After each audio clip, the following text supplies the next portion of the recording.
सगळीकडे. काही लोक ना नाकाने कांदे सोलतात, पण आपण विदर्भीय लोक हाताने संत्री सोलतो.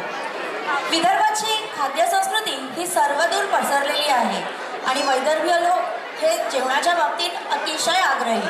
विदर्भात भेट दिल्यावर अनेक जण सावजीचा आस्वाद घ्यायला विसरत नाही. तर चला बघूया असेच काही खास खाद्यपदार्थ. सावजी हा तिखट, चमचमीत आणि तितकाच चवदार पदार्थ खास नागपूरचाच. सुमारे 70 वर्षापूर्वी कोष्टी समाज बांधवांनी सावजी या प्रकाराला नागपुरात जन्म दिला. सावजी हे इथली खासियतच आहे. पण मी म्हणते म्हणजे जे कमजोर दिलचे लोक आहे ना त्यांनी नकच खाऊ. विदर्भात रोडग्याची प्रथा आहे. एखाद्या देवदर्शनाला गेलं आणि स्वयंपाक करायचा म्हटला की हमखास रोडगे बनवले जातात. अमरावतीत सकाळच्या नाश्त्याला मिळणारा गिला वडा म्हणजेच उडीच्या वड्याचा भाऊच, पण तयार करण्याची आणि सर्व करण्याची पद्धत थोडीशी वेगळी. पाटोडी रस्सा हा विदर्भातील अजून एक विशिष्ट पदार्थ. एकदम झणझणीत आणि चवीला एक नंबर. तर्री पोहा आता माहितीच असेल. तर्री पोहा स्पेशली नागपूरचा पदार्थ. सकाळी सकाळी नागपुरात जर फेरफटका मारायला गेले तर तर्री पोह्याचे स्टॉल दिसतातच. पोह्याची तर्री देखील अगदी झणझणीत असते. सकाळच्या नाश्त्याला तर्री पोहा आणि आलूकोंड्या म्हणजेच बटाटा वडा चांगलाच प्रसिद्ध आहे.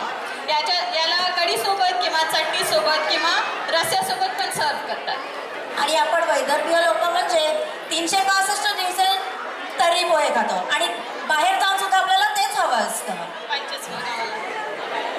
याशिवाय विदर्भात शेगावची कचोरी, गोळा भात, भरडा भात, वडा भात, भजी भात, हात फोडणीचा भात, मूग वड्याचा भात, खिचडी, बेसन भात, रावण भात आणि वांगी भात असे भाताचे नाना विविध प्रकार मिळतात. एक रॅप सॉंगच तयार होईल याच्यावरती ना, भातावरती. बरोबर. आणि मंडळी, आमच्या लग्नात नाही का आलू वांग्याची भाजी नसेल ना तर ते लग्न अधूरच असते बरं. आणि आम्ही विदर्भीय लोक सगळी लग्न अटेंड करणारच आणि मग ती जगाच्या पाठीवर कुठेही असू दे. बरं बरं.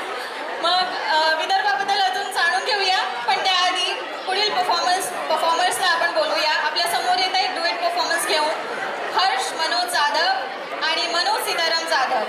कोरिओग्राफी केली आहे मनोज जाधव यांनी. टाळ्या वाजवून त्यांचं स्वागत करा.